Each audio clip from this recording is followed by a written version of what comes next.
मेरे बहुत ही प्रिय और बेहद सम्मानित साथियों, हृदय की असीम गहराइयों से अभिनंदन, बहुत बहुत हार्दिक स्वागत। साथियों, जो ख्वाब में था वो पा लिया, मगर खो गई वो चीज क्या थी? हम सभी सपने देखते हैं, उन सपनों को पूरा करने के लिए दिन रात मेहनत करते हैं और हम उस सपने को साकार भी कर लेते हैं। पर क्या आपने कभी उस अचीवमेंट के बाद में, अपनी किसी महत्वाकांक्षा पूरी होने के बाद में इत्मीनान से बैठ करके कभी ये सोचा है, एक घड़ी के लिए ही सही, कि इन सब को पाने के लिए मुझे क्या खोना पड़ा?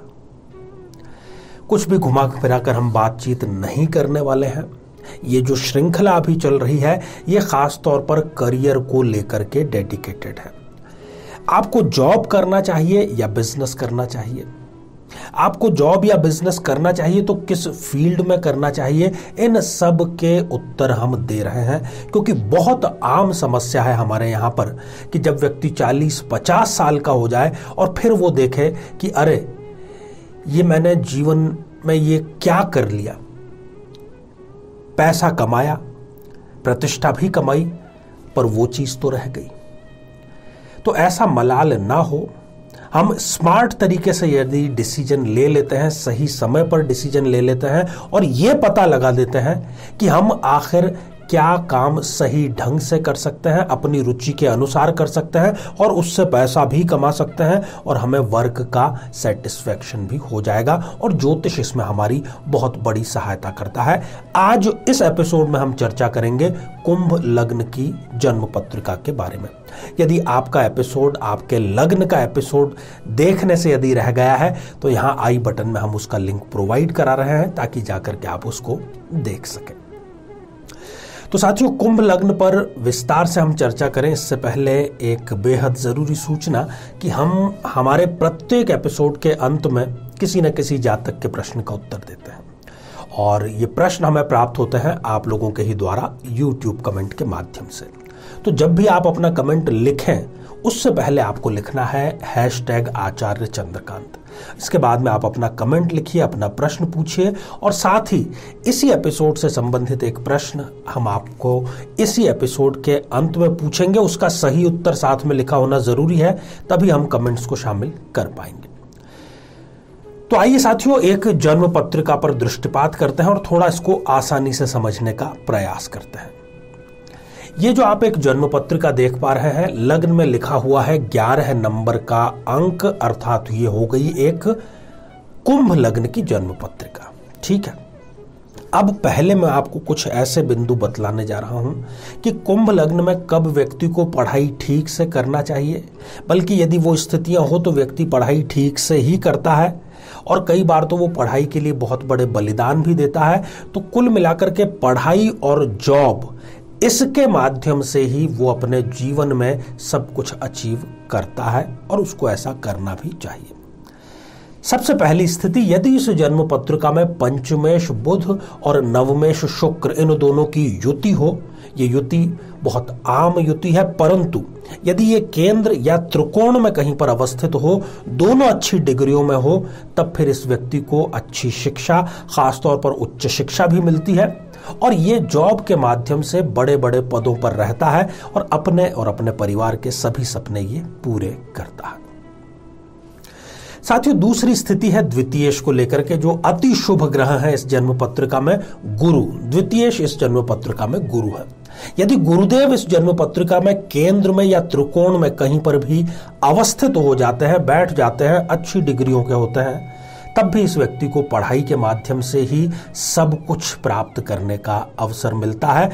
मन लगा करके इनको पढ़ाई करना ही चाहिए। साथियों, तीसरी स्थिति है दो शुभ ग्रहों की युति। ये दो शुभ ग्रह कौन से हैं? जी हां, गुरु और शुक्र।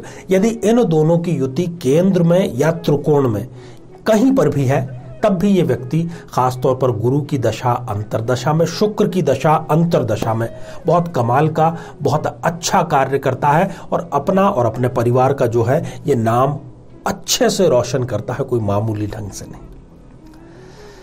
साथियों, चौथी और अंतिम स्थिति जॉब को लेकर के, पढ़ाई को लेकर के, वो है नवमेश शुक्र का उच्च राशि में विराजमान होना। इस जन्म पत्रिका के नवमेश है शुक्र, और वो जाकर के यदि जहां पर आप 12 नंबर का अंक लिखा हुआ देख रहे हैं विराजमान हो जाते हैं, तब भी ये व्यक्ति पढ़ाई के माध्यम से सब कुछ अचीव करता है। अब जिन स्थितियों की हमने चर्चा की, उसका सीधा सा मतलब, सीधा सा संकेत यही है कि इनको पढ़ाई की तरफ ध्यान देना चाहिए, जॉब की तरफ ध्यान देना चाहिए, बिजनेस में नहीं पढ़ना चाहिए, नहीं तो बिजनेस इनके लिए बड़े घाटे का सौदा साबित होता है। अब आगे हम कुछ ऐसी स्थितियां आपको बतला रहे हैं जिसमें व्यक्ति को पढ़ाई को लेकर के बहुत चिंतित होने की जरूरत नहीं है।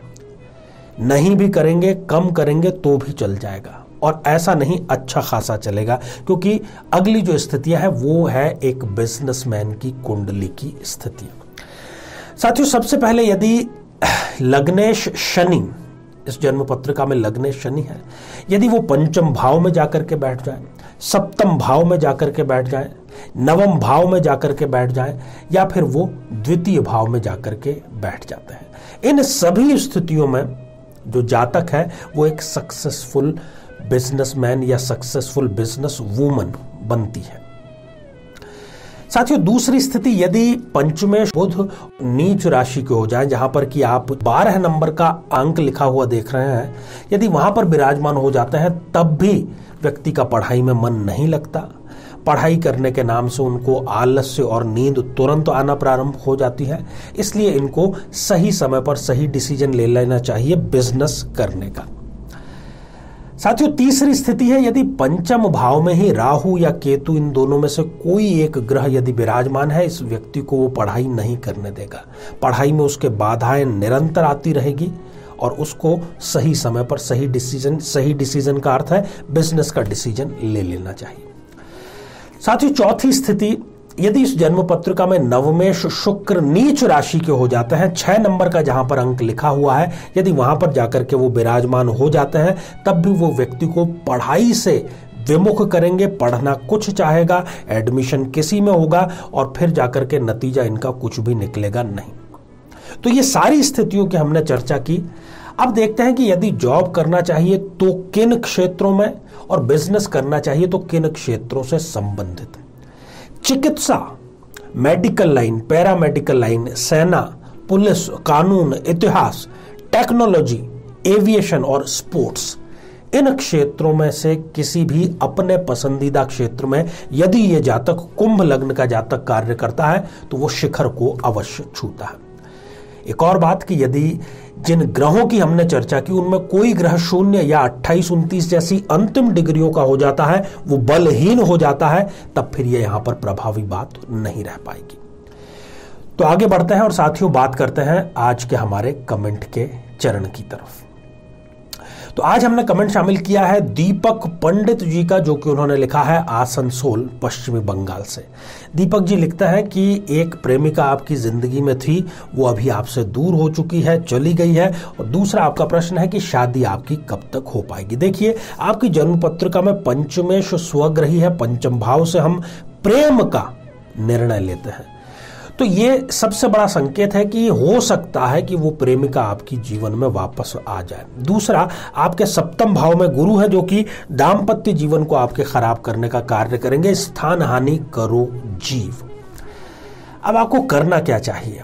दोनों ही स्थितियों को शुभत्व प्रदान करने के लिए, अपने कल्याण के लिए, दाम्पत्य के कल्याण के लिए वट वृक्ष में आपको नियमित रूप से थोड़ा सा ही सही कच्चा दूध समर्पित करें, उसकी 3 परिक्रमा करें। इसको आप प्रातःकाल कर सकते हैं।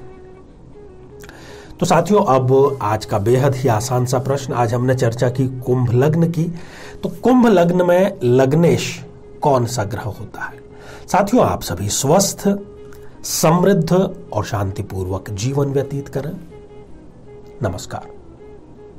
जीवन में किसी समस्या का सामना कर रहे हैं, जैसे कि शादी में देरी होना, पति पत्नी में मनमुटाव या तलाक तक की नौबत आ जाना, संतान का प्राप्त न हो पाना, नौकरी या धन प्राप्ति में बाधा आना, जीवन के प्रत्येक क्षेत्र में किसी न किसी प्रकार की बाधा आना, तो आज ही अपनी जन्म पत्रिका का संपूर्ण विश्लेषण करवाएं और पाएं समस्या से सदैव के लिए मुक्ति।